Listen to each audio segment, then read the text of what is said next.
திருமண தேதி நமக்கு முக்கியம். திருமணம் பண்ணும்போது அது முக்கியம். அதே நேரத்தில் சாந்தி முகூர்த்தமும் முக்கியம். என்னைக்கு திருமண தேதி வைக்கிறீங்களோ அதே தேதியில் இருந்துச்சுன்னா அது சரி. சில பேருக்கு கொஞ்சம் தள்ளி போகும். பல காரணங்கள் இருக்கலாம். அது லேடிஸ் மந்த்லி டைம் வந்தாலும் கொஞ்சம் தள்ளிடும். அது இல்லை இயற்கையாக ஏதோ தள்ள வைக்குது தான், இதுவும் ஒரு இயற்கை தான் அப்படின்னாக்கா அப்போ அந்த தேதி ரொம்ப கேர்ஃபுல்லாக பார்க்கணும். ஏன்னா சமயத்தில் இதெல்லாம் அவங்களுடைய பிறந்த தேதி ஒத்து போகிற தேதியா? ஆமாம், ஒத்து போகணும். ஏன்னா கரு உருவாகிறது வந்துட்டு நான் இங்கெல்லாம் பார்த்தோன்னு சொல்லுவேன். சிலதெல்லாம் இது உங்களுக்கு கரு உருவானது சரியில்லைங்க, அதனால் இப்படிங்க அப்படிங்கன்னு ஆமாங்கம்பாங்க. அது தெரியும், அது ரொம்ப முக்கியம்.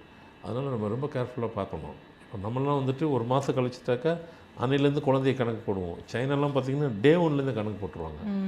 ஆனால் கணக்கு டேலி ஆகும். அதுவும் கரெக்டு, நம்மளதும் கரெக்டு. அவன் டே 1 கணக்கு கவுண்டிங் ஆயிரும். ஸோ அதனால் வந்துட்டு எதுக்காக சொல்கிறேன்னா, நம்ம ஸ்மூத்தானது நல்ல வாழ்க்கையை எதிர்பார்க்குறோம். அதுக்கு நாம் சில வழி வகுத்துக்கிறோம். பெரியவங்களாம் நம்ம வந்து அந்த காலத்தில் எதுவுமே தெரியாமல் போயிடுச்சு. இப்போ எல்லாம் ஓப்பன் ஆயிடுச்சு. அதனால் உங்கள் அடுத்த ஜென்ரேஷனை அழகாக நீட்டாக இதெல்லாம் வாங்கி பண்ணுறீங்க. ஆனால் மேக்ஸிமம் நான் பார்த்த வரைக்கும் நிறைய பேர் பண்ணுறாங்க. பண்ணவங்கக்கிட்ட இல்லை, பண்ணாதவங்க பண்ணுங்கள். சரி செஞ்சு செய்யுங்க. அவங்களுக்கு நம்ம கொடுக்குற ப்ராப்பர்ட்டி இது தாங்க. நீங்களாம் ஒன்று சம்பாரித்து இப்போ உள்ள பசங்களாம் நீ ப்ராப்பர்ட்டி கொடுக்கணுன்ற அவசியமே இல்லை. ஏன் தெரியுமா? இது தாங்க ப்ராப்பர்ட்டி. அவங்க சம்பாரிச்சிடுவாங்க.